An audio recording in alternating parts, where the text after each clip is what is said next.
तो यार मेरी पीआर हो चुकी है एंड जब मैं अपनी पीआर की रिसर्च कर रहा था तब मैं ये तो देखता ही था कि सही तरीका क्या है पीआर अप्लाई करने का एंड ऑल ऑफ दैट। मैं ये भी बहुत ज्यादा रिसर्च करता था कि लोगों की पीआर कॉमनली किस वजह से रिजेक्ट होती है, जिससे मैं बहुत सारी मिस्टेक्स अवॉइड कर पाया। तो विदाउट वेस्टिंग एनी टाइम इस वीडियो में आई विल टेल यू कुछ ऐसी 10 मिस्टेक्स जिससे 10 अलग अलग लोगों की पीआर रिजेक्ट हुई है। सारी मिस्टेक्स यूनिक है, मैंने केयरफुली कलेक्ट करी है, जिससे एक मिस्टेक से आपको मल्टीपल लेसन मिल जाएंगे। तो without wasting any time let's start. ये सारे केसेस मैंने रेडिट से क्यूरेट करके आपके लिए, बहुत सारे केसेस है रेडिट पे पीआर रिजेक्शन के, मैंने जो बेस्ट ऑफ द बेस्ट जो मुझे लगे आपके लिए यूजफुल होंगे वो मैंने आपके लिए क्यूरेट करे हैं यहाँ पे। तो चलो पहले केस में चलते हैं। पहले केस में हुआ ये कि एम्प्लॉयमेंट लेटर में से जॉब ड्यूटीज मिसिंग थी एंड ये एप्लीकेशन सबमिट करने के 6 महीने बाद जब वो कुछ रिजल्ट एक्सपेक्ट कर रहे थे पता चला कि भाई पीआर रिजेक्ट हो गई है। तो हुआ ये, इस पर्सन ने अपनी जो एम्प्लॉयमेंट रेफरेंस लेटर सबमिट करी थी उसके अंदर जॉब ड्यूटीज और रिस्पॉन्सिबिलिटीज नहीं लिखी थी। लेटर के अंदर सिर्फ डेट्स लिखी थी, टाइटल लिखा था एंड सैलरी लिखी थी। जो स्पेसिफिक डे टू डे आप क्या जॉब करते हो, आपकी क्या ड्यूटीज हैं, what are you responsible for, वो सब नहीं लिखा था, जिसकी वजह से जो आईआरसीसी ऑफिसर था वो उनके नॉक कोड से वो जॉब लेटर को मैच नहीं कर पाया कि भाई ओके आप कह रहे हो आप इस नॉक कोड में जॉब करते हो बट यहाँ तो कोई उसका एविडेंस ही नहीं है, तो इसीलिए पीआर रिजेक्ट हो गई। अगेन मैंने डॉक्यूमेंट्स वाली वीडियो बना रखी है, उसको जाके देख सकते हो आप, जिसके अंदर प्रॉपर्ली क्या क्या डॉक्यूमेंट लगाने हैं वो मैंने डाल रखे हैं। नाउ ये एक और केस है जो ओवरसाइट या फिर थोड़ी सी केयरलेसनेस की वजह से इस इंसान की पीआर रिजेक्ट हुई है। तो हुआ ये, इन्होंने OINP में फाइल डाली हुई थी एंड सिर्फ 2 दिन के गैप से इनकी प्रोफाइल एक्सपायर हो गई। तो जो एक्सप्रेस एंट्री प्रोफाइल होती है वो एक सर्टेन टाइम के बाद एक्सपायर हो जाती है, तो उसका आपको ध्यान रखना होता है कि भाई मेरी प्रोफाइल एक्सपायर तो नहीं हो गई है, एंड उसकी वजह से सिर्फ 2 दिन की डिफरेंस की वजह से इनकी प्रोफाइल एक्सपायर हो गई। नाउ व्हाट आई फेल्ट इस रेडिट थ्रेड को पढ़ने के बाद कि IRCC officer actually saved his life. उन्होंने उसको मिस रिप्रेजेंटेशन की जगह सिंपल एप्लीकेशन रिजेक्ट कर दी ताकि जब वो फ्यूचर में अप्लाई करे तो उसको कोई प्रॉब्लम्स ना हो। क्योंकि जब प्रोफाइल एक्सपायर हो गई थी उसके बाद जब उन्होंने प्रोफाइल बनाई तो जो इनवाइट आया था वो तो पुरानी वाली प्रोफाइल में आया था, तो नई वाली प्रोफाइल से जो आगे का प्रोसीजर था वो नहीं हो पाया। ठीक है, थोड़ा सा टेक्निकल है but again this is something you need to keep in mind, क्योंकि इससे किसी एक्चुअल इंसान की फाइल रिजेक्ट हुई है। Third, and again I think this is one of the most common reason जिसकी वजह से फाइल रिजेक्ट होती है। इनफैक्ट मुझे भी PFL आया था, अगर आपको पता हो, मैंने वीडियो बना रखी, प्रोसीजरल फेयरनेस लेटर आया था। तो बेसिकली जब हम इंडिया में या किसी भी फॉरेन कंट्री में जब हम नौकरी करते हैं, हमें नहीं पता था कि हम 5 साल बाद या 7 साल बाद कनाडा की PR अप्लाई करेंगे, तो भाई हमने वो जॉब लेटर्स कनाडा की रिक्वायरमेंट के हिसाब से नहीं बनवाए। तो जो ओरिजिनल ऑफर लेटर है 7 साल पुराना, 8 साल पुराना, ठीक है, उसके अंदर उस तरीके से IRCC के तरीके से जॉब ड्यूटीज नहीं लिखी। तो अगेन इस बंदे की भी PR इसी वजह से रिजेक्ट हुई कि इन्होंने जिस नॉक कोड का फॉरेन एक्सपीरियंस क्लेम करा था वो जॉब ड्यूटीज उनके ऑफर लेटर, एक्सपीरियंस लेटर में नहीं लिखी थी। और IRCC ने एग्जैक्टली बोला your foreign experience was not considered due to job duties and responsibilities. Again same thing, 50 points वो फॉरेन वर्क एक्स के जो क्लेम कर रहे थे वो उनको नहीं मिल पाए, क्योंकि नॉक कोड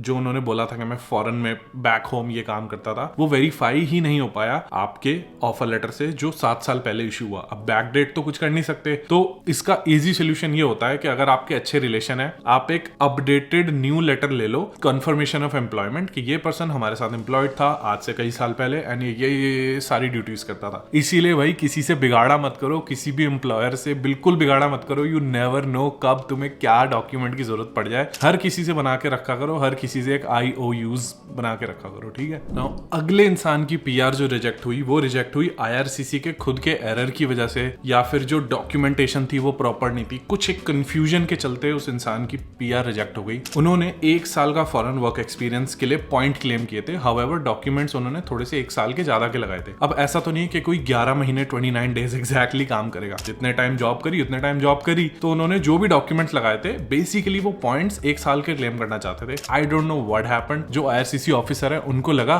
कि ये 3 साल के पॉइंट क्लेम कर रहे हैं बट डॉक्यूमेंट तो इन्होंने 1 साल के दिए हैं, तो उन्होंने इस कंफ्यूजन, मिस रिप्रेजेंटेशन के चलते उनकी PR रिजेक्ट कर दी। नाउ हो सकता है IRCC एरर हो, क्योंकि जो यूजर है उसने यही क्लेम किया कि भाई मैंने तो कभी क्लेम किया ही नहीं कि मैं 3 साल काम करता हूं। तो एक अज्यूम करके आप ये चलो कि मान लो आपने दिसंबर में एक जॉब स्टार्ट करी 28 दिसंबर को, एंड फिर आपने वो जॉब 16 महीने काम करी, तो दिसंबर प्लस अनदर 6 मंथ्स, तो जून 2026, तो 24, 25, 26। हालांकि वर्क एक्सपीरियंस आप 1 साल का ही क्लेम करोगे बट जो जॉब आपके जो ईयर्स लिखे जाएंगे वो लिखे जाएंगे 2024 से 2026। अगेन अगर डेट्स अच्छे से कोई नहीं देख रहा, द IRCC ऑफिसर, या फिर जो भी ह्यूमन एरर हो सकती है, इट्स वेरी मच पॉसिबल। तो इस लैक ऑफ क्लैरिफिकेशन की वजह से भी PR रिजेक्ट होती है। फिफ्थ, ये भी थोड़ा सा टेक्निकल है, इस इंसान की PR was rejected because employer signature was not notarised. इनकी स्पाउसल PR रिजेक्ट हो गई थी। तो बेसिकली हुआ ये, इन्होंने एम्प्लॉयमेंट सर्टिफिकेट रेफरेंस लेटर जो सबमिट किया था, उसके अंदर जो स्पाउस के सिग्नेचर थे वो नोटराइज्ड नहीं थे। अब ये कुछ स्पेसिफिक ही रिक्वायरमेंट है, ये बेसिकली उनको रीजन मिला था एंड उसकी ऑथेंटिसिटी चैलेंज कर दी IRCC ने कि जो डॉक्यूमेंट है ये हमें ऑथेंटिक नहीं लग रहा। तो यहाँ पर लर्निंग ये है कि अगर कोई ऐसा डॉक्यूमेंट है जो कनाडा के बाहर का डॉक्यूमेंट है, तो यू शुड अज्यूम कि it will be looked at with suspicion, कि उसको थोड़ी सी मैग्नीफाइंग ग्लास से देखा जाएगा। देन अगर कोई ऐसी चीज है कि इट्स अ सर्टिफिकेट कि जिसके अंदर एम्प्लॉयर के साइन स्टैंप चाहिए, जैसे इंडिया में एक वो चीज है कि कंपनी स्टैंप जरूर लगाती है, ठीक है, उनको आदत है उस टाइप से डॉक्यूमेंट देखने की। अगर कोई इंडिया के बाहर का डॉक्यूमेंट है तो प्लीज मेक श्योर कि आप उसको इतना प्रूफ करके दे रहे हो कि वो जो सस्पिशन है फॉरेन वर्क एक्सपीरियंस पे, फॉरेन डॉक्यूमेंट पे, उसको आपको कम से कम करना है, ठीक है। Story number 6, and this is again very interesting. Spousal PR rejected because residency requirement couple की मीट नहीं हुई। अब जो एक पार्टनर था इन दैट मैरिज, उसको कनाडा छोड़ना पड़ा क्योंकि उसको दूसरी कंट्री में बहुत अच्छी जॉब मिल गई थी। तो वो करीब करीब 8 महीने they lived apart. Now IRCC saying कि भाई आपकी कोहैबिटेशन पे हमें शक है कि आप लोग, अगर आप कपल हो, अगर आप बोल रहे हो वी आर मैरिड, मुझे स्पाउसल में PR चाहिए, तो आइडियल केस इज कि यू शुड लिव टुगेदर, ठीक है। तो IRCC ने ये बोल के फाइल रिजेक्ट करी कि I am not satisfied that you demonstrated cohabitation in Canada with your sponsor since application submission, as your time outside of Canada is not short and temporary. तो बेसिकली वो बोल रहे हैं कि भाई कुछ एक आध हफ्ते के लिए, 1-2 महीने के लिए कंपनी प्रोजेक्ट पे जाना हुआ, दैट्स फाइन, बट आप 8 महीने अपने स्पाउस से सेपरेट रह रहे हो जस्ट फॉर अ जॉब। इस रीजन की वजह से आपकी शादी पे, आपकी मैरिज पे हमें शक है, तो आपका स्पाउस आपको स्पॉन्सर नहीं कर सकता, PR रिजेक्टेड। नाउ अगेन इसके अंदर कुछ रूल्स है कि you have to prove cohabitation. हमने कैसे कोहैबिटेशन प्रूव करी थी? रेंटल एग्रीमेंट पे my wife's name is there and मेरी इंश्योरेंस पॉलिसी पे, हाउस का जो इंश्योरेंस है उस पे हर नेम इज देयर। तो बेसिकली अनडिनाइबल प्रूफ कि हम साथ में रहते हैं। नाउ अगर वो almost a year if they are living apart, I know it seems genuine but IRCC is in a different mode right now. अगली स्टोरी मुझे मिली एजेंट की गलती से। एजेंट ने गलती करी जिसकी वजह से PR रिजेक्ट हुई। तो एजेंट ने इनको गलत गाइड कर दिया एंड इनसफिशिएंट फंड्स होने की वजह से इनकी फाइल रिजेक्ट हो गई, इवन दो इनके पास फंड्स थे। एजेंट ने उनको फंड्स दिखाने से मना किया या कुछ अच्छे से गाइड नहीं किया, व्हाटएवर। तो बेसिकली कैनेडियन एक्सपीरियंस क्लास को छोड़ के हर जगह आपको फंड्स दिखाने होते हैं। मैंने कैनेडियन एक्सपीरियंस क्लास में फाइल लगाई थी तो मुझे फंड्स दिखाने की कोई रिक्वायरमेंट नहीं थी, बट अगर आप कहीं और फाइल लगाते हो तो आपको अपने 1 साल के फूड्स फंड्स, एक स्पेसिफिक फंड्स दिखाने होते हैं। तो ये जो एप्लीकेंट थे इनको ये एडवाइस मिली कि अगर आप कनाडा के अंदर से अप्लाई कर रहे हो तो आपको फंड्स दिखाने की कोई जरूरत नहीं है। तो उन्होंने अपने एक्सप्लेनेशन लेटर में भी लिखा, बैंक स्टेटमेंट भी सबमिट करी। तो बेसिकली जो फंड्स रिक्वायरमेंट थी 50% एक स्पाउस के अकाउंट में थी, 50% दूसरे के में थी, और वो बोल रहे थे क्लब करके जी ये हमारे पैसे हैं। ऐसा नहीं होता, जो प्रिंसिपल एप्लीकेंट है उसके अकाउंट में पूरे 100% फंड्स अवेलेबल होने चाहिए अगर आपकी एप्लीकेशन उस टाइप की है। Again don't quote me on this, I am not a registered consultant. मैं आपको रेडिट से पढ़ के जो ओपिनियंस है वो बता रहा हूं, मैं आपको सिर्फ टॉपिक्स दे रहा हूं, किस टॉपिक्स के बारे में आपको रिसर्च करनी है। Don't quote me on this, all the information that I give could be wrong, right, partially correct, partially incorrect, ठीक है। Do your own research, I don't claim to be an expert, we are just discussing a topic जिससे सबका भला होगा। अगली जो PR rejection हुई, this is extremely hard breaking rejection. OINP का जो इनवाइट आया, ये थोड़ी सा पुरानी स्टोरी है। OINP का इनवाइट आया बट इसमें लेसन है, एम्प्लॉयर ने कोऑपरेट करने से मना कर दिया, डॉक्यूमेंट्स देने से। इमेजिन, आप इंग्लिश में अच्छे नंबर लाओ, सारा कुछ करो, जॉब लैंड करो, जॉब करो, एंड जब आपके एम्प्लॉयर से डॉक्यूमेंट मिलने की बारी आया, एम्प्लॉयर ने मना कर दिया कि नहीं जी हम नहीं कर सकते। एम्प्लॉयर की लीगल टीम ने मना कर दिया कि हम आपको कोई डॉक्यूमेंट्स नहीं देंगे, हमारी तरफ से कोई सपोर्ट नहीं मिलेगी। जो एग्जिस्टिंग डॉक्यूमेंट्स है उसके भी पे PR मिल रही है तो ले लो, नहीं तो we are not helping you. Now इसमें लेसन ये है कि भाई you should be absolutely clear with your employer that आज से 1 साल 1.5 साल बाद I am gonna apply for permanent residency because I love your company and I want to stay at your company and I love Canada and I would like a chance to make a life here in Canada, जिसके लिए मुझे एक genuine employer की support चाहिए। No genuine employer will ever say no कि नहीं हम ये डॉक्यूमेंट नहीं देते। अगर जेन्युइन एम्प्लॉयर है जो एक बेसिक डॉक्यूमेंट्स है, बेसिक लेवल के, they will always provide. Millions of लोगों के एम्प्लॉयर्स है जो मिलियंस ऑफ डॉक्यूमेंट्स जिन्होंने ऑलरेडी दे चुके हैं, तो आपका एम्प्लॉयर स्पेशल नहीं है, पूरी दुनिया के एम्प्लॉयर डॉक्यूमेंट्स देते हैं, ठीक है। If they have nothing to hide then they should be able to give you the basic immigration documents जो पूरी दुनिया के एम्प्लॉयर दे रहे हैं कनाडा के अपने अपने रिस्पेक्टिव एम्प्लॉयज को, ताकि वो पीआर ले, अच्छा काम करे एंड थैंकफुल हो। And this person was working as a CNC machinist since 2021। Employer ने धोखा दिया एंड जो टाइम पीरियड होता है जिसके अंदर डॉक्यूमेंट सबमिट करने होता है वो पास हो गया, एप्लीकेशन रिटर्न हो गई, नॉमिनेशन वेस्ट हो गया and just imagine the heartbreak man.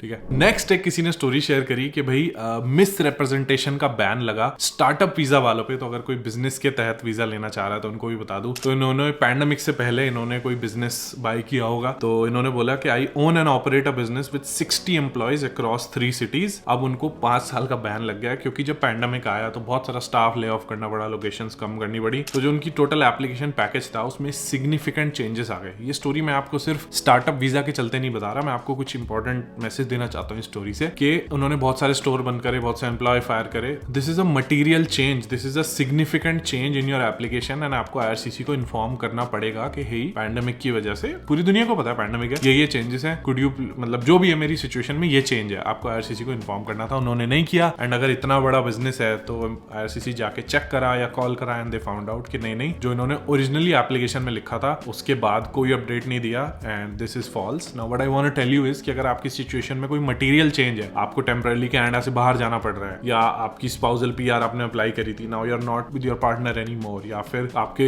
English results update हो गए हैं and if you lost the job, any significant update in your file you have to inform IRCC जब तक आपकी फाइल प्रोसेस हो रही है। I hope that's clear. Next and last किसी की पीआर रिजेक्ट हुई कि उन्होंने जो अपना एजुकेशन क्रेडेंशियल असेसमेंट कराया था वो एक्सपायर हो गया। Just imagine, this is the stupidest reason जिसकी वजह से पीआर नहीं होती, बट अगेन उन्होंने जो ईसीए सबमिट किया that expired with just time remaining, क्योंकि एडवाइस ये मिलती है, इनफैक्ट मैंने भी खुद यही किया था कि जैसे ही आप ग्रेजुएट हो एंड वर्क परमिट पे आओ तुरंत ही अपना ईसीए आईएलटीएस ये सब करा के रख लो, बट उसकी एक एक्सपायरी होती है, शायद उन्होंने बहुत पहले कराया होगा तो वो एक्सपायरी के करीब आ गया and they submitted the expired ECA, जिसकी वजह से इसको एक एक्सपायर्ड गलत डॉक्यूमेंट सबमिट करने के अंडर उनकी फाइल रिजेक्ट कर दी गई। आई होप इन सब स्टोरीज से आपको कुछ तो लेसन मिला होगा कि कितने सारे रीजन होते हैं जिसकी वजह से फाइल्स रिजेक्ट होती हैं पीआर की। मेनली सम अप कर देता हूं, डॉक्यूमेंट्स के अंदर जो डिटेल्स लिखी हैं दे should be absolutely top notch, perfect होनी चाहिए, कभी भी नॉक कोड से कॉपी पेस्ट नहीं होनी चाहिए। दे शुड बी द